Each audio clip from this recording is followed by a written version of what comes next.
Started. It's wonderful to have us here as we begin the new program year of our 70th year as a church. And David will lead us in prayer. Let's pray. Let's pray. Loving God, this is the day indeed that you have made, and we rejoice and are glad in it as we begin a new program year, a special year, a year to come at Bradley Hills. And as we've done for several years now, many years, we are graced and grateful to begin that program year with Dr. Douglas, whose many gifts have made a difference in my own life and the ministry of this church and this adult education group. And for those gathered here in this lounge and those gathered across the country on Zoom, we thank you for the gifts of heart and mind that are combined in this group. We give you thanks in particular for Bruce and for his willingness to share the gifts you've given him with Bradley Hills. In Christ we pray. Amen. Amen. Well, I will welcome Bruce as well. And I think I was here the first year that he started this series, and we continue to follow and learn from Bruce, who is the director of the Reformed Institute. He gives us a grounding for how our church has developed, where it's come. And at this point in time, his talk this year is particularly important to us as we follow a lot of uncertainties and divisions within our own country with respect to religion, the part that it plays in our political system. We have a set of very engaging programs over the next 2 months. So tell your friends, encourage them. We need to know about who we are and why we are and so that we can better determine what direction we want to be going in. Bruce Douglas, thank you so much for being with us, and we will spotlight you at this point and begin to learn about the Reformed thought, political thought in the 19th and 20th century, particularly with respect to democracy this morning. Thanks. Well, thank you, Carol. Let me just say by way of an aside that Carol is one of those people that I treasure as a speaker going into churches, and that is that she's very meticulous in preparing the things that have to be done in advance of these meetings. Occasionally that's not the case, and as an outside speaker going into many churches, it's certainly better to have somebody who's organized, well organized as she. But I failed to mention, as you listen to Bruce, you will probably have questions.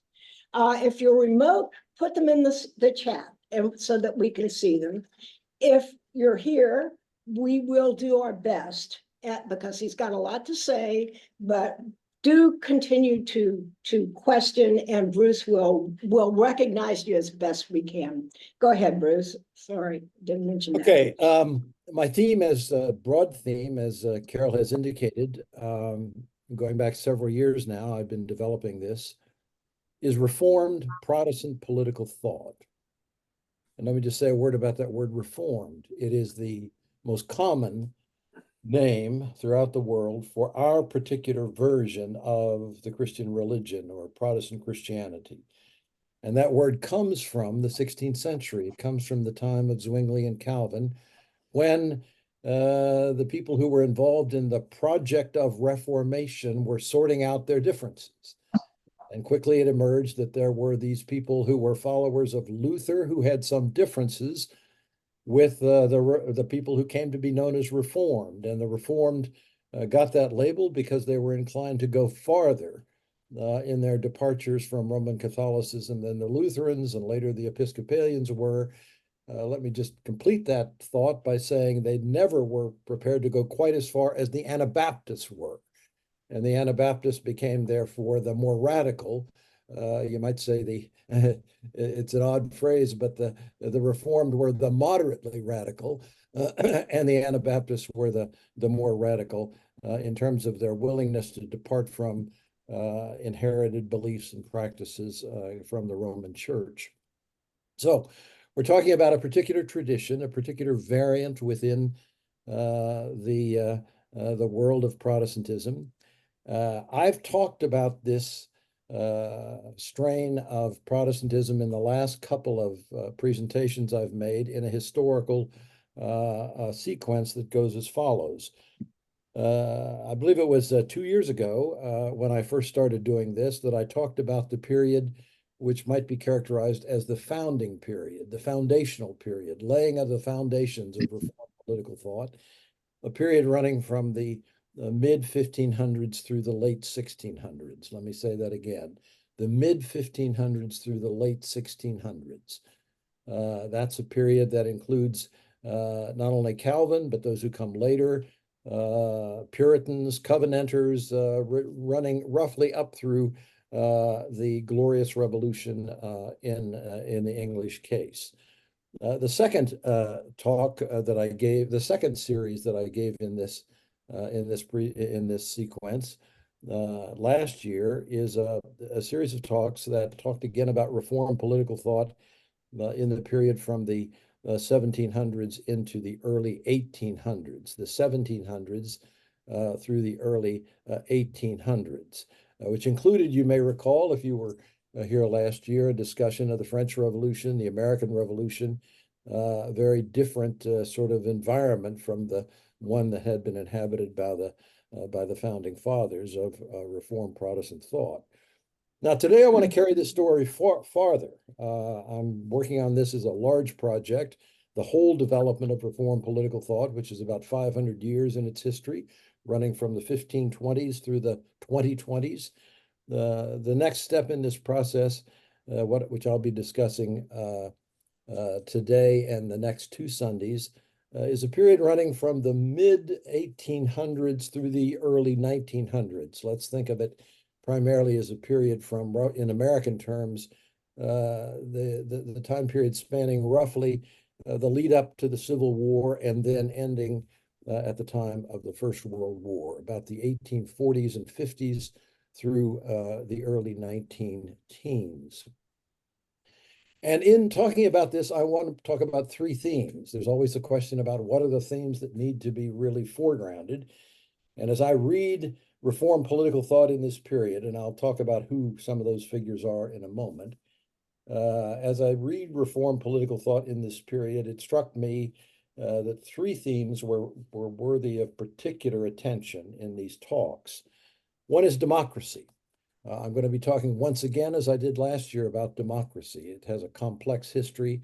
This is phase 2, step 2, if you will, in the ongoing Reformed interaction with democratic movements and democratic ideas. I'm going to talk today initially about that. Next week, I'm going to talk about something which I have not discussed up to this point at all in this series, and it's worth noting just at the outset why this is so significant.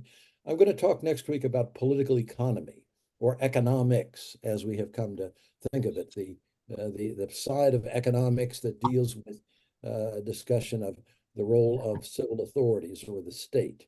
It's in this period that modern economic thought, as we think of it, begins to emerge. Adam Smith and David Ricardo and those people laying the foundations of economics as a discipline, but also as a kind of social philosophy. The founding, the period in which we're talking about in this series was one in which Reformed thinkers were very much aware of political economy and responded to political economy. I think you'll find that very interesting. And then finally, in the third of these talks, I guess this will be 2 weeks hence, not next week, but the following, I want to talk about the encounter with the phenomenon of empire as it emerges in the late 19th and on into the early 20th century. It's a hugely important topic in discussing not just the politics, but the geopolitics of this era. And I want to suggest that in this period in particular, Reformed political thinkers had to come to terms with a very complicated reality, and that is the involvement of their own countries in the building of reform and a very, very critical attitude towards the idea of empire that they had inherited from their predecessors. So 3 talks, one on democracy, a second on political economy, and a third on empire.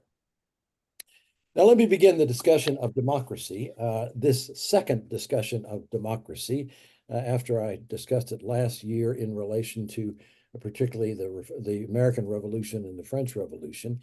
Let me say that by the middle of the 19th century, the mid 1800s, reform nations, and I'm going to name them in just a second, reform nations were in a very, very powerful position, partly as a result of economic developments, partly as a result of political developments, partly as a result of cultural developments. They really had a period of ascendancy into a kind of predominant place in world politics, or if not a predominant place, at least a very, very influential place in world politics. And they were riding the wave of a kind of sense of that history was moving in their direction. History was they were feeling that the trend of events was moving in the direction of their ideals. At least some of them believed that. What nations am I talking about? I'm talking about England. I'm talking about Scotland. I'm talking about the Netherlands. I'm talking about Switzerland. Switzerland is in a somewhat special case, as it is now, of course. And in particular, I'll be focusing on the United States, which was beginning to become very self-conscious of its role in the world in a way maybe that it had not been previously. And one of the things that is striking about the political thought of this period among reform thinkers and other thinkers as well, both proponents and enemies of democracy, is that the nations that I've named were viewed, among other things, as kind of perfect exemplars of the idea of democracy. They were defined as democracies, even when it might be problematic in a technical sense to characterize them as democracies. They thought of themselves as democratic and thought of themselves as democratic in the sense that made that a virtue. And they tended to think of democracy as something which was a natural byproduct of reformed ideas and practices. They were proudly democratic, and they thought one of the reasons why we're succeeding as a nation politically and economically and so forth is precisely that our religious beliefs and practices, and by our, I mean, of course, the dominant ones, there were plenty of other currents at work in the United States and other countries, but they thought of Reformed Protestantism as a kind of privileged hegemonic position within their countries. And that was, in their opinion, the source of their democratic ideals and practices. They were thought of not only as democracies, but, and this is ironically, I think, very relevant to our own time, they were thought of not only as good practitioners of democratic ideals and practices, but also stable democracies. The 19th century is full of pressures for democratization. Western Europe, in particular, has got all kinds of dynamics pushing in a democratic direction with a lot of resistance. There are failed revolutions. There are outbreaks of repression and so forth. But in these countries that I talked about, those sort of anti-democratic pressures were less strong, and they were recognized to be places in which the following things took place on a regular basis. There were free elections, hugely important thing, free elections. There was the peaceful transfer of power. There was, at least to a high degree, the rule of law enforced by an independent judiciary. And another very important thing, a striking thing in the mind, for example, of an observer, a jealous observer, I might add, of American practices like de Tocqueville, there was a widespread and fairly consistent practice of civil liberties. He recognized, of course, that in parts of the United States that wasn't the case at all, particularly in the case of what we now think of as African Americans. They were not given civil liberties to nearly the same degree, but broadly, these were countries in which, in comparison with other countries, and let me now be a little bit polemical, especially in contrast to Catholic countries, civil liberties were rather widely practiced. The United States, it was recognized, let me just introduce a parenthesis here. The United States was commonly recognized to have a very important blemish on its record as as a democracy at this period. And that was, of course, the institution of slavery leading to the Civil War. That was recognized by all the players, that is the thoughtful, informed people, to be a problem, a kind of reality which compromised greatly the commitment of the United States to democratic ideals and practices. But that having been said, it was then said, typically in the next breath, yeah, but the United States was also the country in 1828 when, for the first time, you had fairly consistent voting rights given to working men. And that was in turn seen as a kind of breakthrough in the achievement of democratic ideas and practices. So that's the beginning of what I want to say. The next step, and in this analysis that I'm presenting, is a crucial caveat to everything I've just said. Because even though these countries, which were all predominantly Reformed and Protestant in their orientation, these countries were recognized to be democracies and to be successful democracies, there were also places in which there was intense struggle over the meaning of democracy. Now, let me pause and say that again. There were also places in which there was intense struggle over the meaning of democracy. And I hope you see immediately the kind of dialectical quality of what I'm about to say. Recognized to be successful as democratic societies, but at the same time, they were the scene of intense struggle over the meaning of democracy. And this struggle, I might say, went on throughout the entire period that I'm discussing this morning, all the way from the middle decades of the 19th century well into the 20th century. Indeed, if I can add a comment and extension to that, there's a sense in which the struggle I'm about to discuss is still ongoing. That the meaning of democracy is, if you will, a separate issue from having committed oneself initially to the practice of democracy. Now, why was there this struggle? And some of you who know about this period will immediately know where I'm headed with this. All of these countries identified as democracies still had a highly restricted franchise, a highly restricted franchise. And by franchise, I mean access to the vote, highly restricted franchise.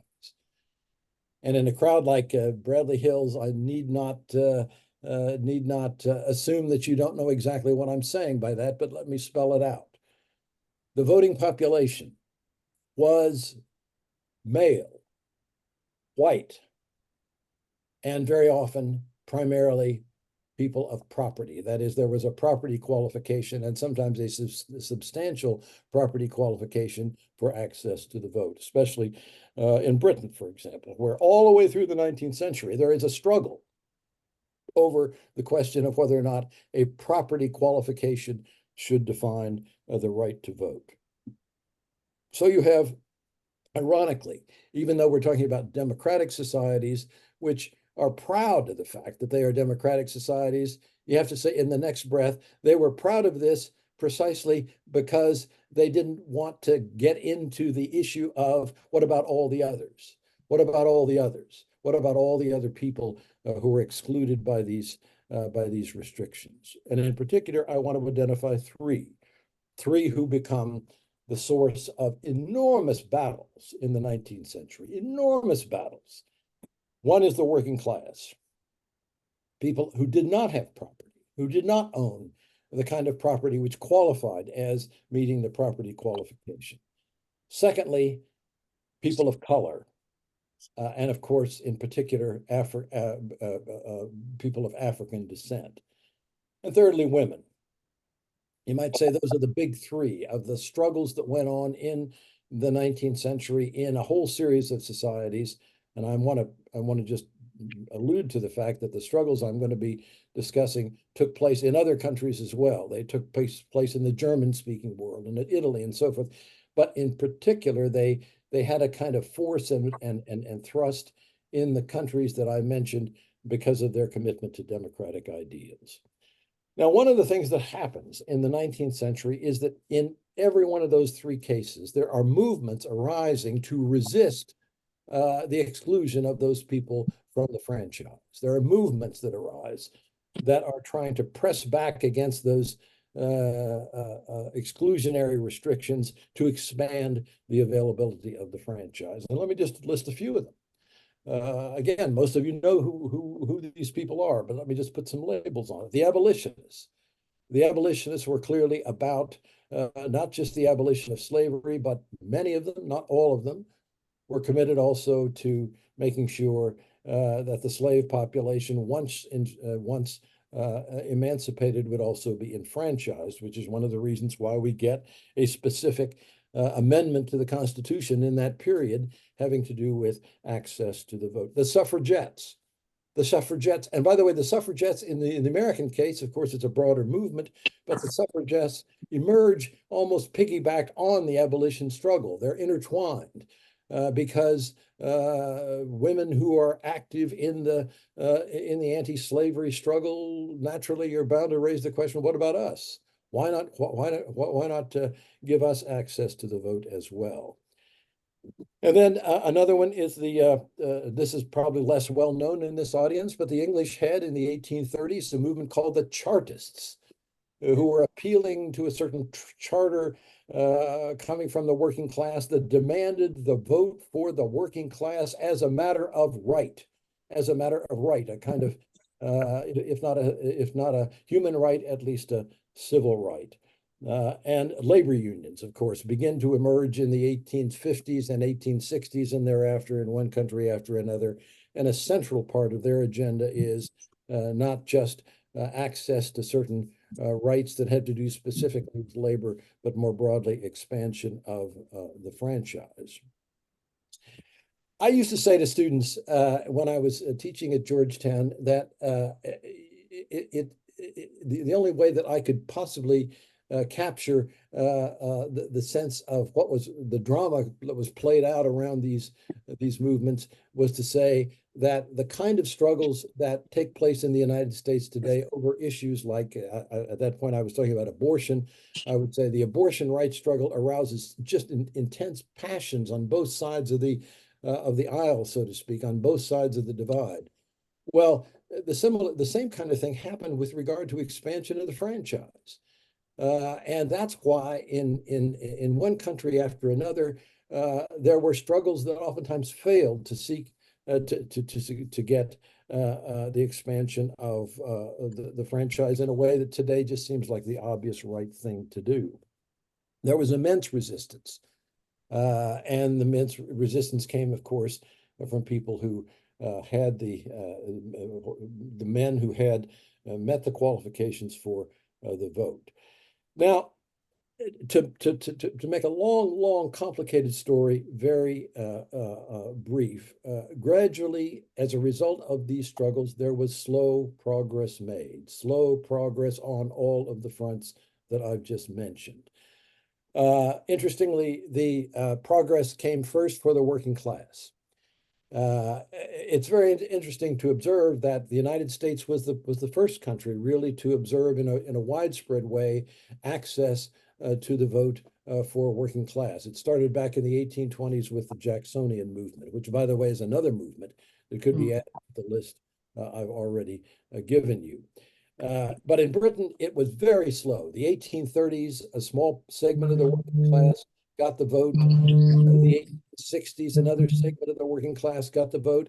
In the 1880s, another segment of the working class got the vote, step by step by step. And at each point, there was resistance. But it was, perhaps not accidentally, it was males. It was males in the working class who, of the categories I've mentioned, first got access to the vote. In the American case, it was second to the former slaves, who in Reconstruction got the vote, and then, of course, in the era of Jim Crow, it was promptly taken away.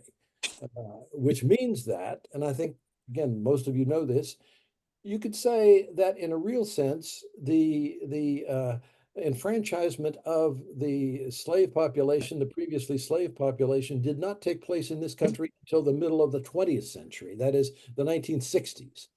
That's a very important fact to add to this narrative that I'm providing here. And then, of course, women get the vote, and it's very interesting to note in one country after another, this really occurs dramatically as an outgrowth of the First World War in the United States, and after it comes on the heels of the completion of the First World War.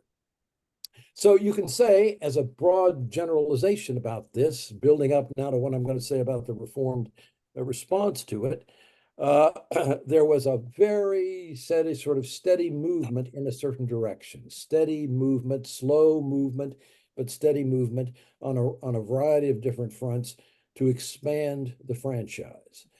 And one might say, therefore, that by the end of the period that I'm discussing here, you could say there was still a long way to go, but there was definite evidence that things were moving in the, you might say, progressive direction.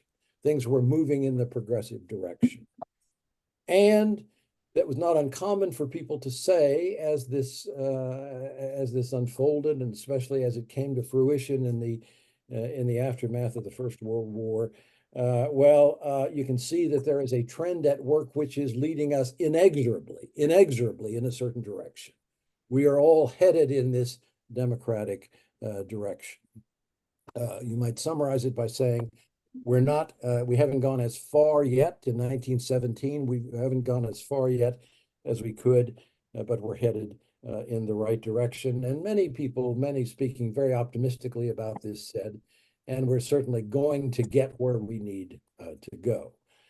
I might say, just as an aside here, and I'll talk more about this in the next 2 weeks, of course, some of those hopes were rudely contradicted by the developments that took place in the 1930s and 40s, when you get the rise of sort of very strong, principled, anti-democratic forces. But in the aftermath of the First World War, there was widespread feeling that the movement of democracy was inexorable, and it was moving steadily in the right direction. Now, having wound up, let me now throw my punch, or throw my pitch, as it were. The setting I've described is a certain situation, and the obvious question is, what was the Reformed Protestant response to it? What was the Reformed Protestant response to it? And before I give you the answer to that question, let me just name some names here.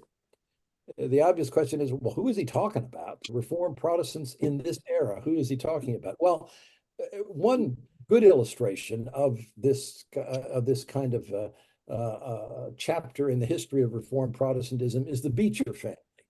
And if you don't know about the Beecher family, you should. So this is a homework assignment.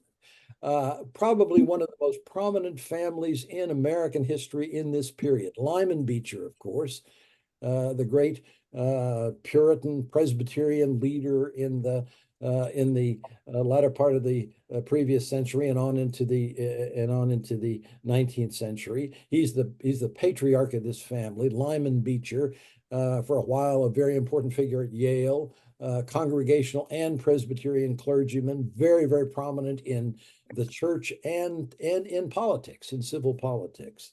And then, of course, he has these children who are just one after another, notable figures in American life. The most famous, of course, is Harriet Beecher Stowe. As Lincoln said, the little woman who started the war. That's probably an exaggeration, but not a whole lot. Her book, Uncle Tom's Cabin, and many others, she was a prolific author, was just extraordinarily influential in American life. She had a sister who was a famous contributor to the world of education, but also to the suffragette movement, Catherine Beecher. I'll refer to her in just a moment.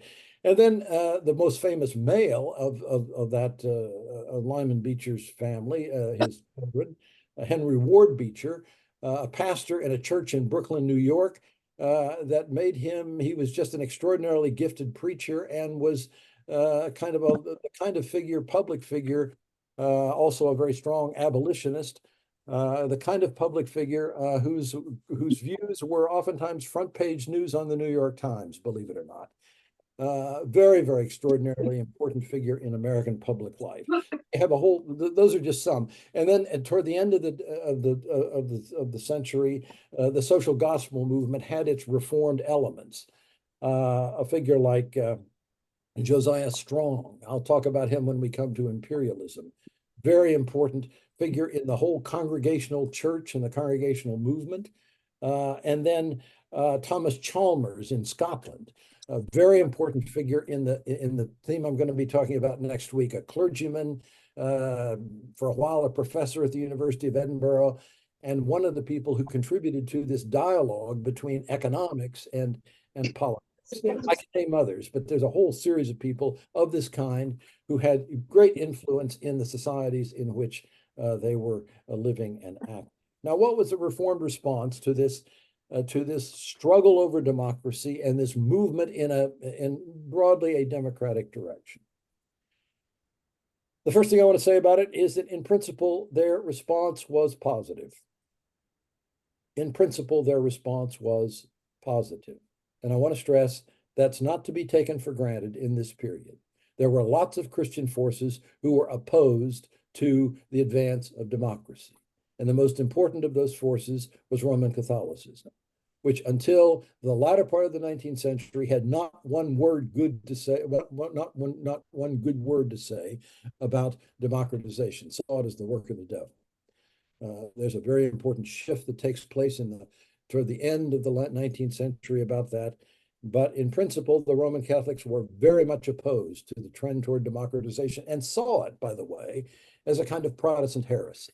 The movement in the democratic direction, a natural consequence of the way Protestants, and in particular Reformed Protestants, thought about the organization of the church extended into the organization of civil society, political society.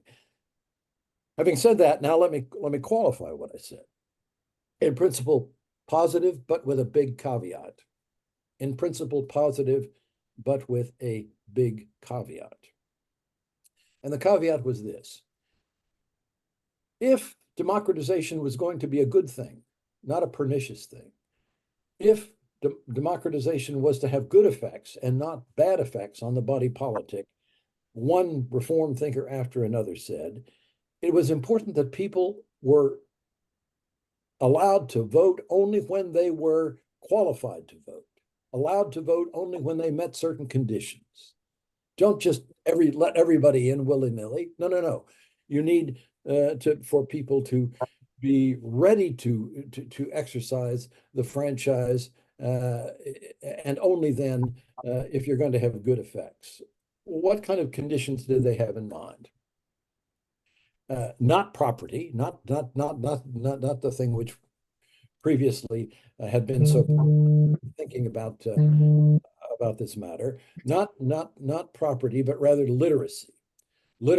And those of you who've heard me talk about the Reformed tradition will know, heard me talk about it before, will know that this was a kind of a central theme to Reformed thought with regard to religion. It's a religion of literacy. It's a religion of education.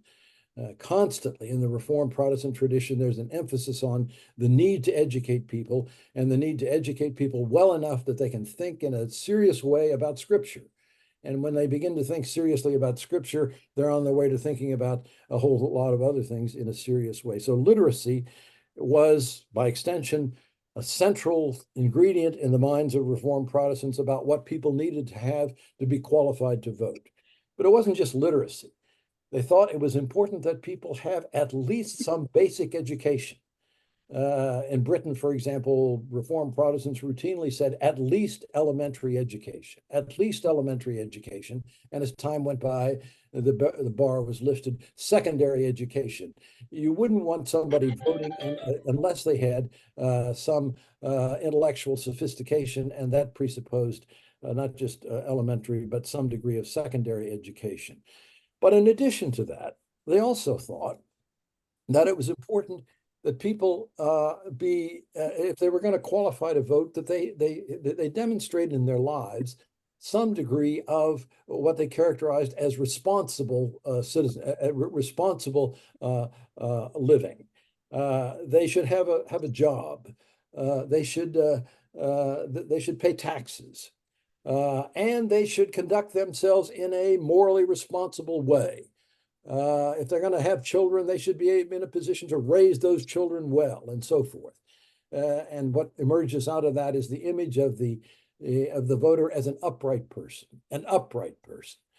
I hope you're forming in your mind here as I speak a certain image that if somebody's going to be qualified, if somebody's going to be allowed to vote, is going to be entered into the voting rolls, they should be minimally literate, preferably reasonably well educated, and in addition to that, they should demonstrate in their lives certain qualities which are the qualities of a good, upstanding citizen. So out of that flows the following idea, which was very, very common in this period as the debates unfolded about democratization, a kind of qualified affirmation of democratization. Or let me rephrase that, a qualified affirmation of an expanded democratization. As one group after another said, expand the franchise, expand the number of people who are allowed to vote, let more and more people in. One of the standard reform responses was, yes, but if this is going to work well, only if they meet certain conditions. Or another way to put it is to say, the whole process of democratization, of expanding the franchise, should be gradual. Let me say that again. Expanding the franchise should be gradual as people meet certain conditions. Okay.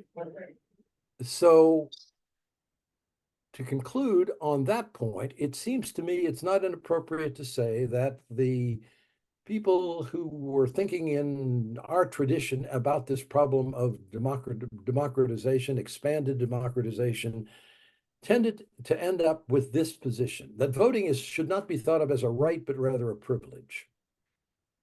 Voting should be thought of not as a right, but as a privilege which is accorded to people who meet certain conditions. Now, I could go on, but let me just bring this presentation to a conclusion because I've said the main thing that needs to be said with 2 or 3 comments about what happens after the period I'm talking about. One of the most important things that has happened since that time and did begin to happen by the middle of the 20th century is this whole notion of voting as a privilege, the franchise as a privilege was overwhelmed by thinking of voting as a right regardless of conditions, with very few conditions attached, and certainly none of what might be characterized as moral responsibility conditions. It was overwhelmed by a view that voting should be accorded to people as much as possible with very few restrictions, very few limitations. I think one of the reasons for that in our country, but it has happened in many countries, one of the reasons that happened in this country is because the whole issue of conditionality with regard to voting, was very, very seriously compromised by the abuse of that way of thinking in the American South. Of course, all of you know about the way in which literacy tests, for example, were used as a device for excluding people in a kind of a morally problematic way. When the idea of putting conditions on people's being allowed to vote was seen through that prism, it itself became something that was had an air of distaste about it. Secondly, the way of thinking about democracy that I have just described had enormous implications. Let me say that as strongly as I can. Enormous implications for the way in which people in the West, in Europe, North America, thought as they began to interact more aggressively, more intensively with the wider world, especially with the part of the world that we now think of as the global South.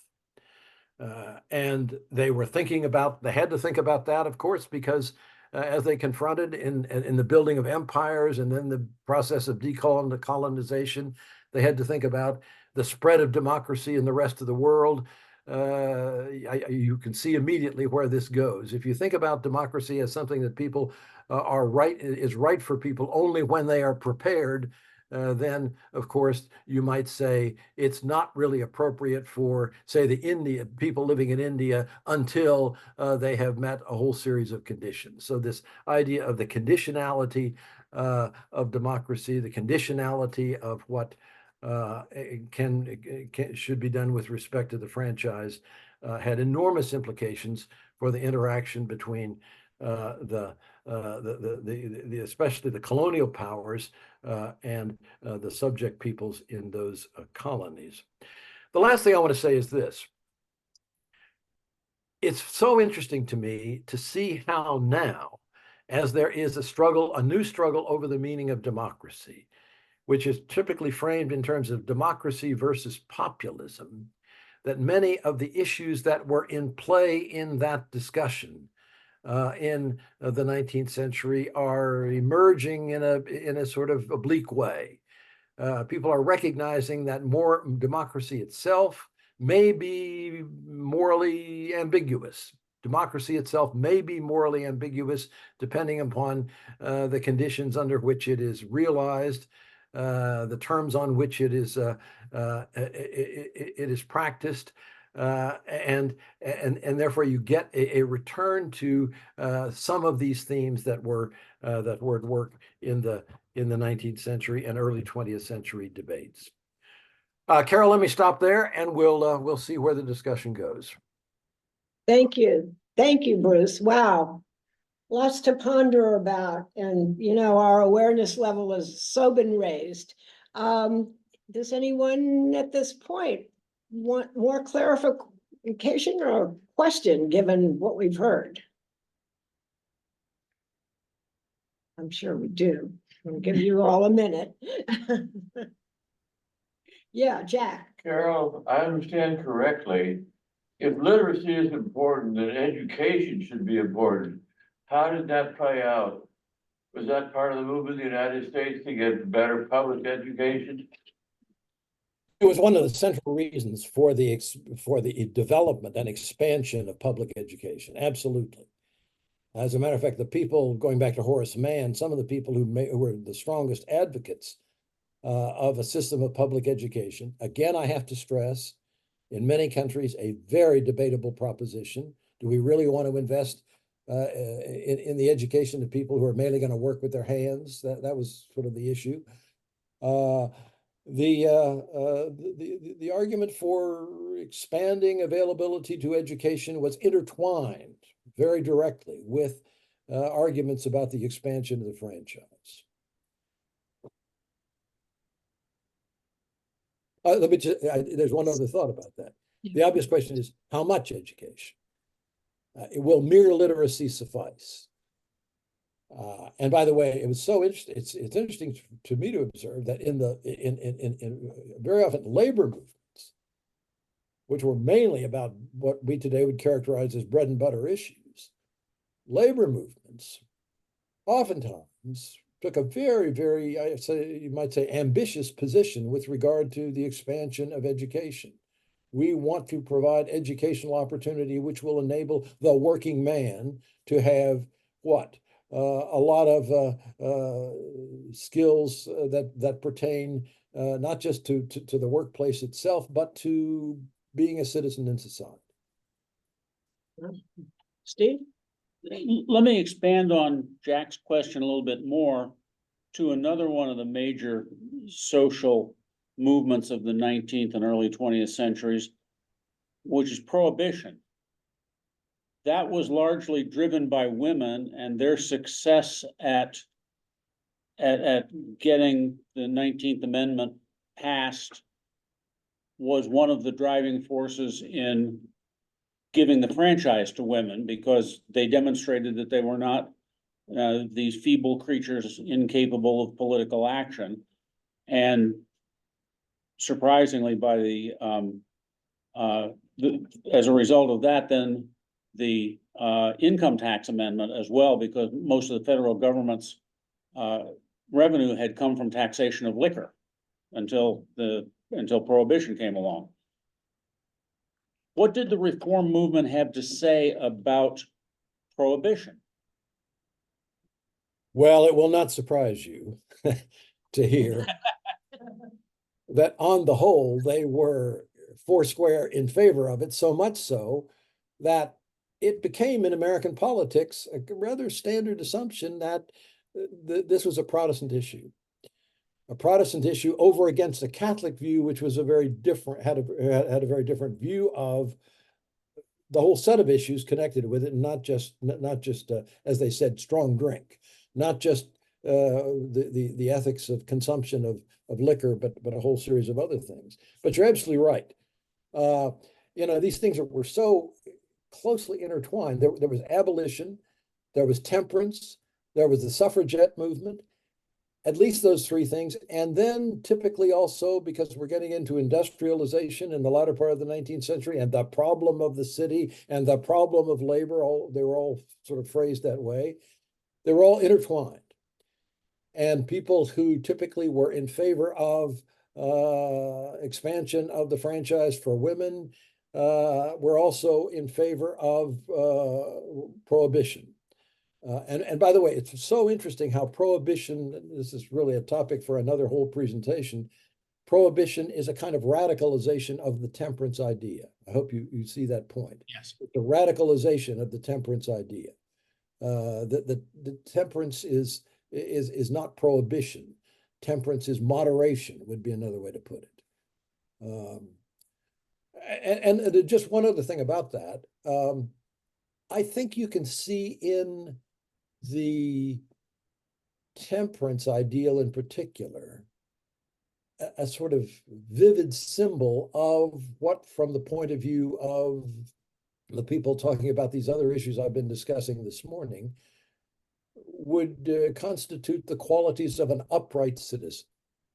An upright citizen is somebody who, even if he takes a few drinks, is going to be sober, is going to be cautious in the consumption of that beverage, is going to, as much as possible, be a good parent, is going to be a good worker, is not going to be drunk, is going to be on the job on a regular basis. There's a sort of profile that emerges of the upright person that goes along with the upright person who's qualified to vote.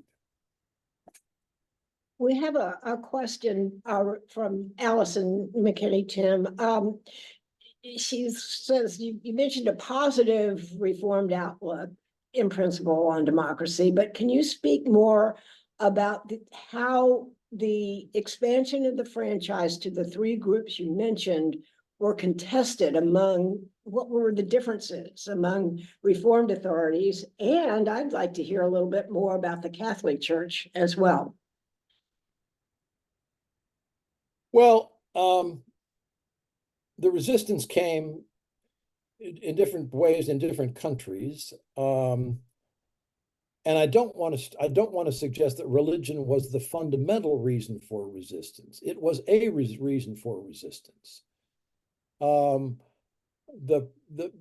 forms of Christianity that tended to be conservative politically, and the Reformed tradition, I would say, was sort of in the middle, if not slightly to the progressive side. It had been historically, whereas Lutherans, Catholics, some Episcopalians tended to be more conservative in their worldview. The authority of men in the church, the authority of men in the family, and so forth. A lot of what moved through this period is the assertion of rather consistent conservative ideas about a proper authority. If you believe, for example, that in the life of the church, women should be subordinate, should not play any kind of strong leadership role, then that tended to reinforce the idea that women should not be granted any sort of political rights, have any sort of political say. What else do I want to say on that? Yeah, how did Did you say is there a question? Well, let me just add one final thought. Yeah, but, and how did that affect, was there an effect in the churches themselves? As I know there was in the Presbyterian Church as far as the position of women were concerned, but also as far as integration, people of color were concerned within the church. So was there, All right, well, let me talk about both of those things. Thank you, Carol, for pushing me on that. I want to introduce a very important qualification to what I said about Reformed Protestants on race. And it's particular to the United States, although not entirely. But in the United States in particular, as the dynamics develop with regard to slavery, and you have this clear just split right down the center of the United States on the issue of slavery, whether or not slavery should be maintained and indeed expanded as an institution. I hope all of you know that the struggle that led to the Civil War was not just about the perpetuation of slavery as an institution in certain states, but the expansion of slavery into the West. Now, that was the real issue. If you look into, for example, the Lincoln-Douglas debates and the issues that were raised by those debates, they had to do as much as anything with the possibility of a set of Western states in which the possibility of expanding slavery into those states was at issue.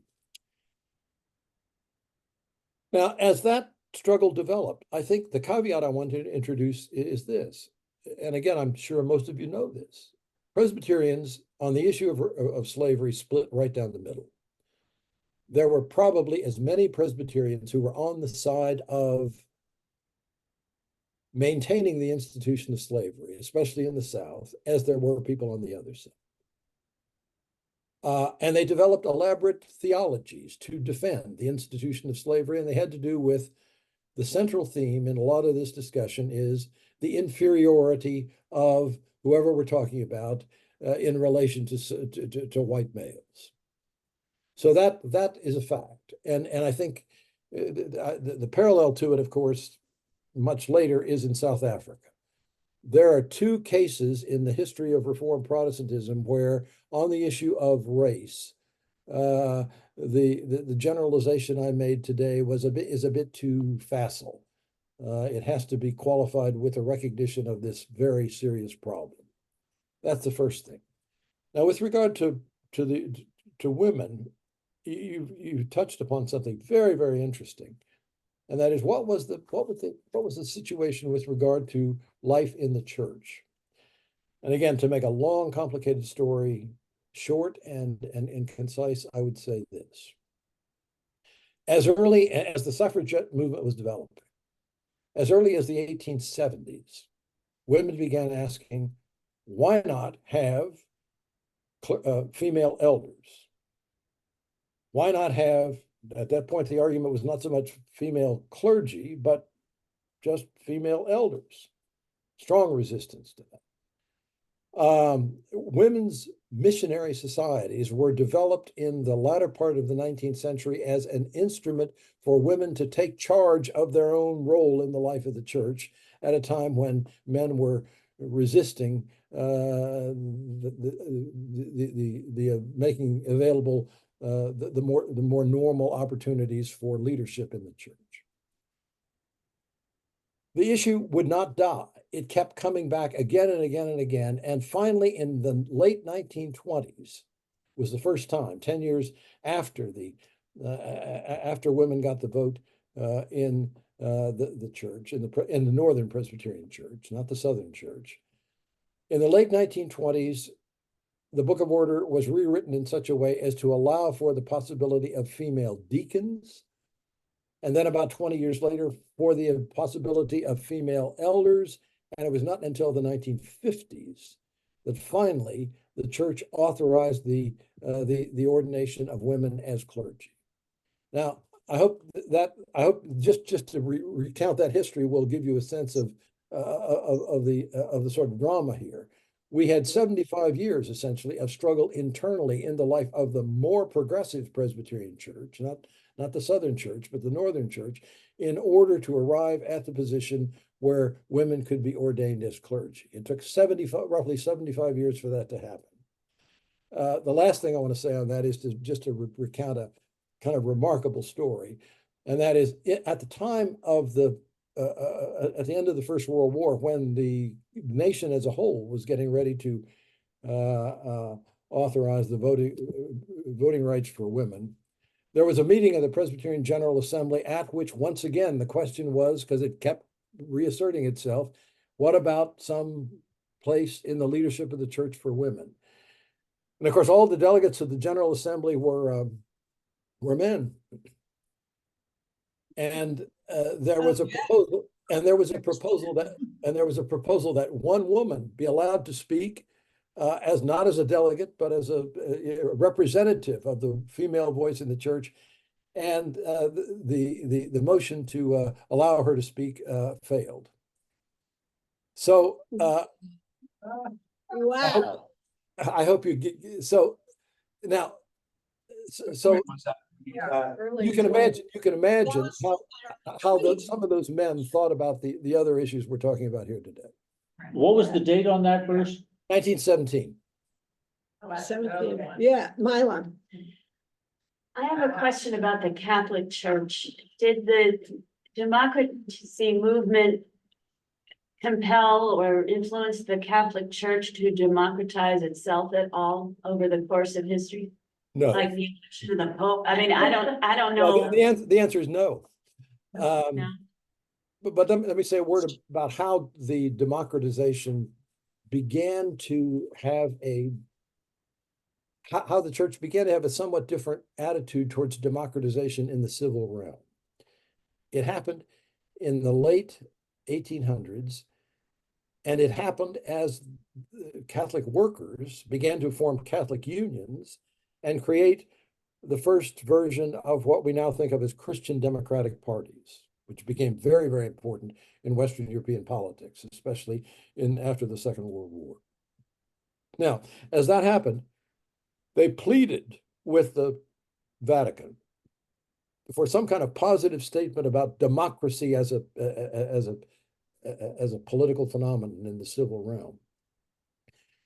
And there were some statements finally made, and the reason for that was that the Catholics felt that the labor movement was slipping in the socialist and even communist direction, and they needed to give some support to these Catholic labor unions, which had very strong political aspirations, and not just suppress that or not just deny any legitimacy to that. So the church, for the first time in the 1890s, began to affirm the possibility of some degree of democratization, that is, votes for the working man in that case, out of a kind of sense of political necessity. That if they didn't do that, they would likely lose the support that they had and badly needed among workers in Western Europe.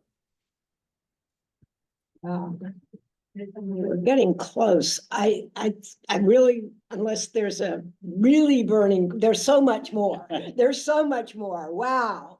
I think this has given us our awareness level has definitely been raised.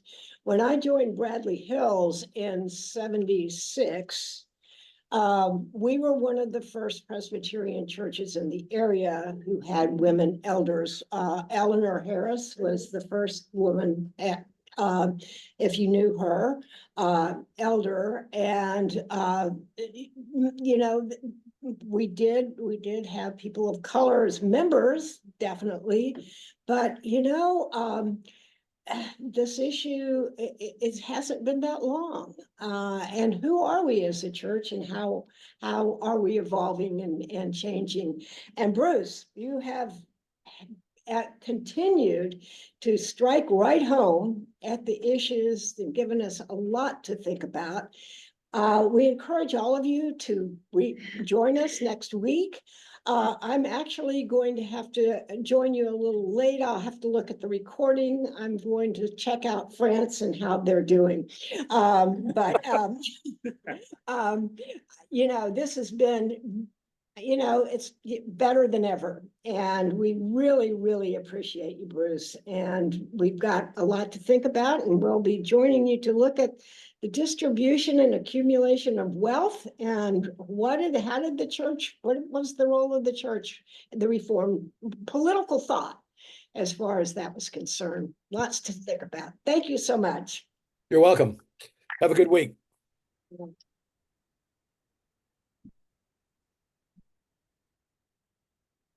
Oh.